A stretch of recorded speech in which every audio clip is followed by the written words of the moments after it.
Good day, YouTube, and welcome to another episode of the Albino Rhino Beer Review. Today you have the Rhino, and we're looking at a beer that was sent to us by the one and only Dan of boozereviewsca. Thank you very much, Dan. This is from Norway. This is a Nogne beer. It's in a nice little case here. This is Nogne O's Red Horizon, the second edition. So there you go, Red Horizon, second edition. Let's quickly read anything that's on here that matters. We brewed this ale with the famous sake yeast from number 7 from Masumi Sake in Nagano, Japan. On advice from Masumi's master brewers, we fermented this ale very slowly at low temperatures to bring out number 7's fabulously fruity character. This product is unfiltered and unpasteurized. Please enjoy chilled. Special thanks to Masumil. 8 fluid ounces. ABV is not on here. Let's open her up.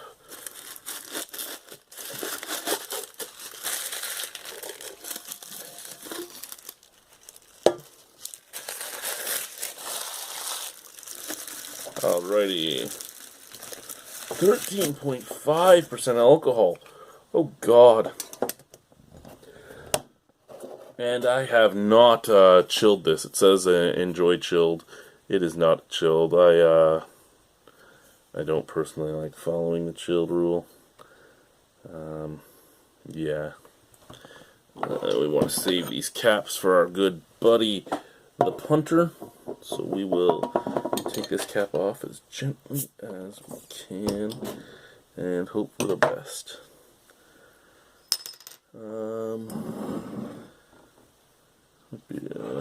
Drink out this glass.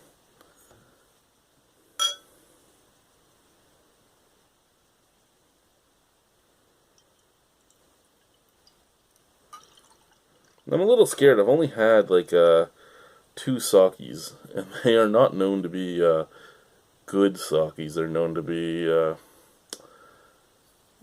basically export sakis that are sold in other countries for Chinese and Japanese and other such restaurants, just Asian cuisine restaurants. I've had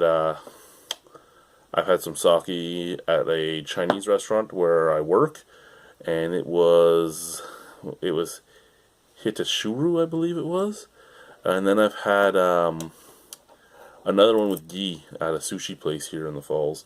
So very murky. Beautiful brown color, but very murky. You cannot see through that at all. There wasn't really any head that was created, but I wouldn't have expected much at 13.5% alcohol. There we go. Well, nothing really coming up. Oh, that smell is very reminiscent of the like 1992 Sam Adams Triple Bock soy saucy and molasses like, very syrupy and soy like. Yeah, so much malt it's not funny, just attacking the nostril. But yeah, it reminds me of like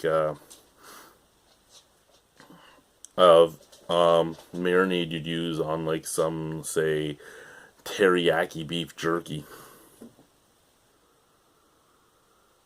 Soy sauce, molasses, just super sweet, super salty, super syrupy. Let's try it. Cheers.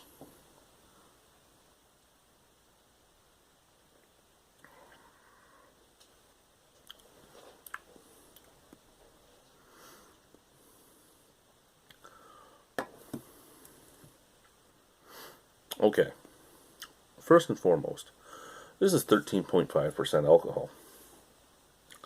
This does not taste like 13.5% alcohol. This doesn't really leave an alcohol warming.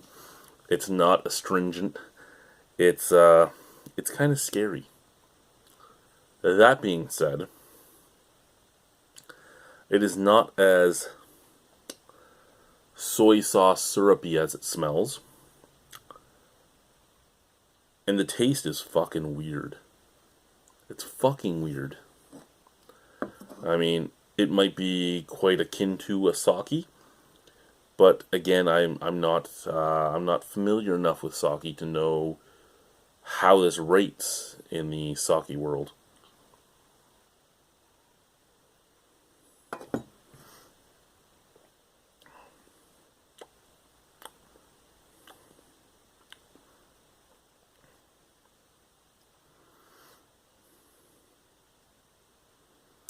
Almost like a green taste coming off of it, like vegetation, like say like a green pepper or a shallot or something.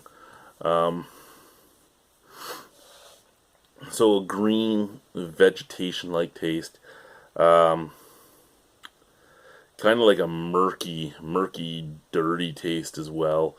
Again, kind of like a vegetation. Yeah, haven't fully. You pulled a carrot out of your garden and you didn't properly wash it and get a mouthful of dirt with your carrot. But it's not something I dislike. It's not like it's something that's turning me off. It's just different. It's not something I'm used to. Excuse me.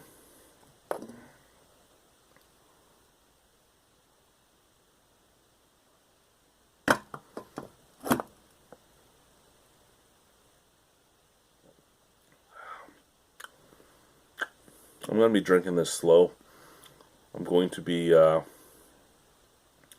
drinking it while I watch a few episodes of American Dad, because I don't think I can drink this fast. It did not have an alcohol burn at all on the first sip. It's starting to warm up my chest now with each subsequent sip. So at least if you took a big first swig, you probably would start hurting yourself a little bit with alcohol. But if you sip on it slowly, if you start it off chilled and sip on it slowly, it's probably going to be something intriguing to you, because it's going to warm your throat up as you go. It would be a good beer on a cold night. Just sit there and sip it. If you like English pale ales and all that, this is like a super duper imperial version, but it does have that murky, dirty taste. I don't mind it. I'd probably give it a 6.5 out of 10. I could drink it. I just don't think I would actively search it out. It's just not something. I don't know. There are people that don't like tequila-based beers because they're not familiar with tequila enough, or they just don't like tequila. Juniper beers for gin. Anything that's barrel-aged in bourbon. Things that are barrel-aged in white or red wine. I know when I first started doing white wine barrel-aged beers, I didn't have a very good appreciation of white wine. I still don't, per se, but I've started to learn an appreciation for the barrels. Over time, I might find an appreciation for this. I might find an appreciation for sake. And when I say I might find an appreciation for this, I'm not saying I don't appreciate getting to try it or it being sent to me. I'm saying I might find an appreciation for a beer made with sake yeasts and then fermented in the same style as a sake to pull out different flavors from the malts.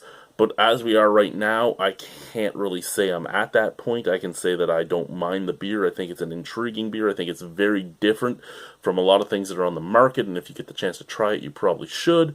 But yeah, I'm going to leave it at a 6.5. Thank you very much, Dan, for sending it out. It's too different for me. I think that's the big thing. I mean, it's when you're at almost 3,750 beers, it's great to get something that you find that different.